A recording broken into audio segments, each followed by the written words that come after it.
selalu ingin dicintai oleh Allah Subhanahu wa ta'ala.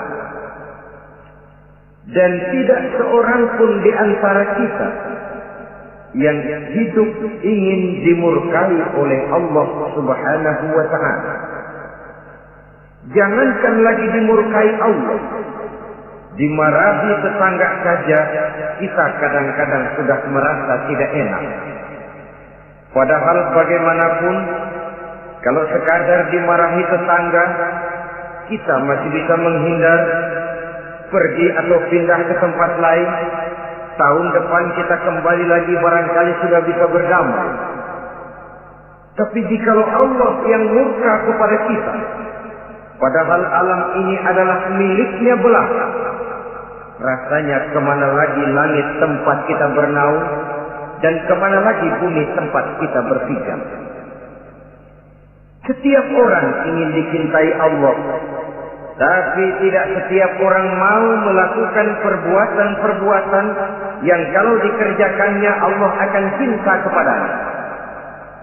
Dan setiap orang tidak ingin dimurkai Allah, tapi orang kadang-kadang tanpa sadar melakukan perbuatan-perbuatan yang justru dimurkai oleh Allah Subhanahu wa ta'ala. Pada pertemuan kali ini, ingin saya sampaikan kepada hadirin satu hadis qudsi di mana Allah Subhanahu wa ta'ala berfirman melalui lisan Nabi besar Muhammad sallallahu alaihi wasallam, "Uhibbu salatan wa hubbi li salatin ashad." Aku cinta, kata Allah, kepada 3 macam golongan manusia, tapi aku lebih cinta lagi kepada yang 3 macam lagi. Jadi ada yang sekedar dicintai Allah, ada yang lebih lagi dicintai oleh Allah Subhanahu wa ta'ala. Siapa mereka? Mari kita ikuti satu persatu isi daripada hadis qudsi ini. Yang pertama, uhibbu ahlas saqa. Aku cinta, kata Allah, kepada orang-orang yang pemurah. Aku cinta kepada orang-orang yang ringan tangan, mempunyai kepekaan sosial yang tinggi, gemar menolong orang yang memang memerlukan pertolongan. Aku cinta kepada orang-orang yang semacam itu. Saudara-saudara kaum muslimin rahimakumullah, di zaman sekarang ini, seiring dengan makin tajamnya persaingan hidup, makin tingginya tensi ekonomi, antara tenaga kerja yang masuk pasaran dengan lapangan kerja yang tersedia jauh dari memadai, gaya hidup orang semakin konsumtif, semakin individualis. Timbullah sikap hidup elu-elu, gua-gua. Kepekaan sosial mulai lentur dan luntur, tapi tidak terwujud di dalam kehidupan sehari-hari. Padahal agama mengajarkan Allah cinta kepada orang-orang yang bermurah tangan, gemar melakukan pertolongan, peka melihat penderitaan dan kesulitan orang lain.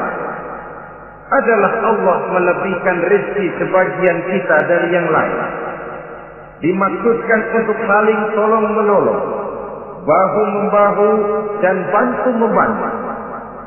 Sehingga dengan demikian, apa yang disabdakan Nabi dalam hadis, "Ar-rahimuna yarhamuhumur rahman, irhamu ahlal ardi yarhamkum man fis sama." Orang-orang yang punya sifat belas kasih akan dikasihi oleh Allah Subhanahu wa ta'ala. Sayangi yang di permukaan bumi, nanti yang di langit akan sayang kepadamu, akan turun rahmatnya kepada kita bersama. Alangkah nikmatnya kehidupan ini, jikalau yang berkuasa menyayangi yang lemah lalu melindunginya, Jikalau yang alim menyayangi yang awam lalu membimbingnya. Jikalau yang kaya menyayangi yang miskin lalu mengulurkan tangan memberikan bantuannya, akan terciptalah rahmat dalam kehidupan. Tapi jikalau sebaliknya, yang berkuasa malah menindas dan menekan yang lemah, yang alim malah membodoh-bodohi yang memang sudah bodoh, sementara yang kaya menyantap yang miskin, akan terjadilah bala dan bencana dalam kehidupan. Bukan lagi rahmat yang turun, melainkan azab akan menimpa kita secara keseluruhan. Begitulah terdapat tirai halus yang memisahkan kita dari konsep ajaran agama kita yang luhur. Agama mengajarkan yadul ulya khairun min yadi sufla, bahwa tangan di atas lebih baik daripada tangan yang di bawah.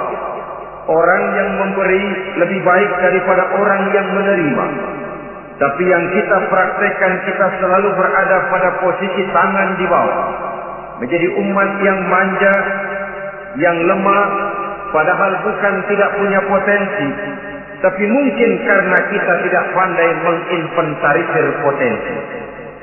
Kadang-kadang ada panitia pembangunan masjid, membangun masjid, meletakkan batu pertama sekaligus jadi batu terakhir. Setelah itu la yamutu wa la yahya, hidup tidak kelihatan geraknya, mati pun tidak ketahuan kuburannya. Masjid impoten, pesantren terbengkalai, majelis taklim terlunta-lunta, rumah sakit Islam tak kunjung selesai. Tidak adakah orang Islam yang kaya? Banyak. Tidak adakah orang Islam yang punya posisi kunci, posisi basah, posisi menentukan? Banyak. Secara jujur kita harus berkata, yang belum banyak ialah yang mau berbuat atas nama dan demi kepentingan agamanya. Kita juga bukan tidak punya potensi. Kita tidak pandai menginventarisir potensi untuk kepentingan dan kemaslahatan kita bersama. Saudara-saudara kaum muslimin rahimakumullah. Dengan demikian kita bisa lihat dalam kehidupan sehari-hari di masjid misalnya. Itu kalau hari Jumat kadang-kadang kita sengaja mau berangkat sholat Jumat tidak bawa uang. Maka yang paling lancar di masjid kotak. Saudara boleh lihat kotak itu dari sudut ke sudut hampir tidak pernah macet, lancar betul jalannya. Sekali macet kotak 50, 100. Wajar kalau masjid-masjid kita lalu impoten. Bagaimana akan mengadakan kegiatan kalau tidak ada dana? Oleh karena itu pada kesempatan ini saya ingin mengetik, berbahagialah kita jikalau oleh Allah Subhanahu wa taala diberikan kepercayaan berupa titipan, wa mal malu wal banuna illa wadai'. Harta dan anak-anak tidak lain satu titipan dari Allah Subhanahu wa taala. Dan pada suatu saat titipan itu akan diambil oleh yang mempunyai. Allah cinta kepada orang-orang yang pemurah. Allah akan memberikan balasan yang berlipat ganda. Kalau saudara bersedekah kepada anak yatim, bukan si yatim itu yang akan membalasnya. Kalau saudara membantu pembangunan masjid, bukan panitia masjid yang akan memberikan ganjaran. Kalau saudara membangun pondok pesantren, bukan kiai yang punya pesantren yang akan memberikan balasannya. Allah Subhanahu wa taala melalui jalan yang tidak kita sangka-sangka, melalui jalan yang dalam istilah Quran disebut min haitsu la yahtasib, melalui jalan yang tidak pernah kita hitung, kita sangka sama sekali. Jalan gaib yang hanya Allah saja yang Maha tahu. Sebaliknya, wa hubbi lil faqir as-safi asad, kata Allah. Aku cinta kepada orang-orang yang pemurah, tapi aku lebih cinta lagi kepada orang-orang miskin yang pemurah. Orang kaya pemurah, Allah cinta. Orang miskin pemurah, Allah lebih cinta. Kenapa?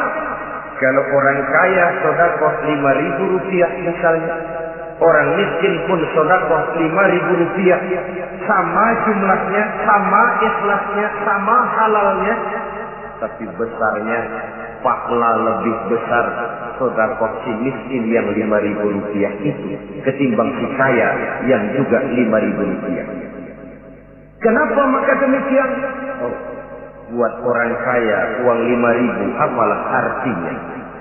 Tapi buat si miskin, untuk jumlah 5.000 itu dia harus peras keringat, banting tulang, pergi pagi, pulang sore, kaki jadi kepala, kepala jadi kaki.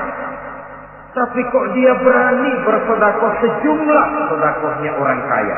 Ini yang dinilai oleh Allah Subhanahu wa ta'ala. Saudara-saudara kaum muslimin rahimakumullah. Sifat inilah yang dahulu dicontohkan oleh baginda Rasul. Bahkan apa yang beliau sedekahkan kepada orang lain biasanya adalah sesuatu yang lebih baik dari apa yang beliau pakai sendiri. Watak ini yang diikuti oleh generasi sahabat. Kita ambil contoh ketika terjadi perang Tabuk misalnya. Datanglah Sayyidina Abu Bakar Siddiq, membawa seluruh harta bendanya disumbangkan di jalan Allah. Melihat ini Nabi bertanya, "Hal tarakta li ahlika syai'an ya Abu Bakar?" Wahai Abu Bakar, begini banyak harta yang kau infakkan fi sabilillah ini. Apakah buat keluargamu sudah kau tinggalkan? Sayyidina Abu Bakar dengan tegas menjawab, "Taraktu lahumullaha wa rasulah." Sudah, saya tinggalkan mereka Allah dan Rasulnya. Saya tinggalkan mereka keyakinan, akidah, iman, bahwa kalau kami menolong Allah, menolong agama, Allah akan menolong kami. Bahwa kami tidak akan jadi melarat karena memperjuangkan agama. Bahwa kami tidak akan jatuh miskin kalau harta ini kami belanjakan di jalan Allah. Kami tinggalkan keyakinan itu kepada anak-anak dan istri di rumah. Sementara harta yang ada, seluruhnya kami bawa kemari. Keyakinan yang dimiliki oleh Sayyidina Abu Bakar Siddiq di zaman sekarang ini sudah merupakan keyakinan yang sangat langka. Kita belum yakin benar akan kebenaran janji Allah. Sehingga dengan demikian timbullah keraguan-raguan. Apa iya kalau saya belanjakan uang ini di jalan Allah akan ada balasannya? Apa iya kalau uang ini saya gunakan untuk melaksanakan ibadah akan datang balasannya?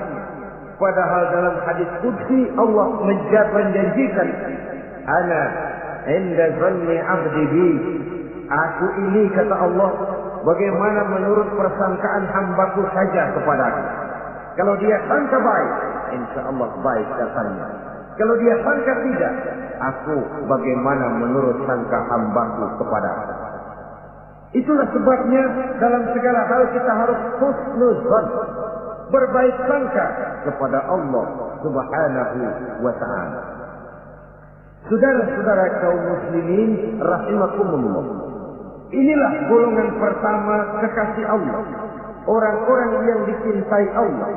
Orang-orang yang pemurah, yang sadar bahwa harta hanya sekadar titipan dari Allah Subhanahu wa ta'ala. Dan harta menurut Nabi, apabila sudah kita belanjakan di jalan Allah, dia akan berkata, pertama, kuntu qalilatan fakatsartani, jumlahku sebenarnya sedikit, tapi lantaran engkau sedekahkan aku, engkau belanjakan aku di jalan Allah, maka jumlahku jadi banyak. Kau sedekah 1.000, dibalas 7.000, dikali 10, dikali 100, masih ditambah wallahu yudha'ifu liman yasha. Allah melipat gandakan pahala kebajikan dari orang-orang yang dikehendakinya. Yang kedua, harta itu akan bicara lagi. kuntu faniyatan fa'abqaitani. Aku ini sebenarnya fana, tidak kekal, berubah, relatif dan temporer, sirna oleh pergeseran masa dan pertukaran waktu. Tapi lantaran engkau sedekahkan aku, engkau belanjakan aku di jalan Allah, maka nilaiku jadi kekal, akan mendampingi engkau sampai di hadratullah azza wa jalla di akhirat nanti. Jadi harta yang kita tumpuk-tumpuk, yang kita sangka akan mengekalkan kita sampai tidak akan miskin 7 keturunan, dengan segala macam cara kita tempuh, dia bukan harta yang kekal. Yang kekal yang kita belanjakan di jalan Allah Subhanahu wa taala. Itu milik kita yang benar-benar akan kita nikmati.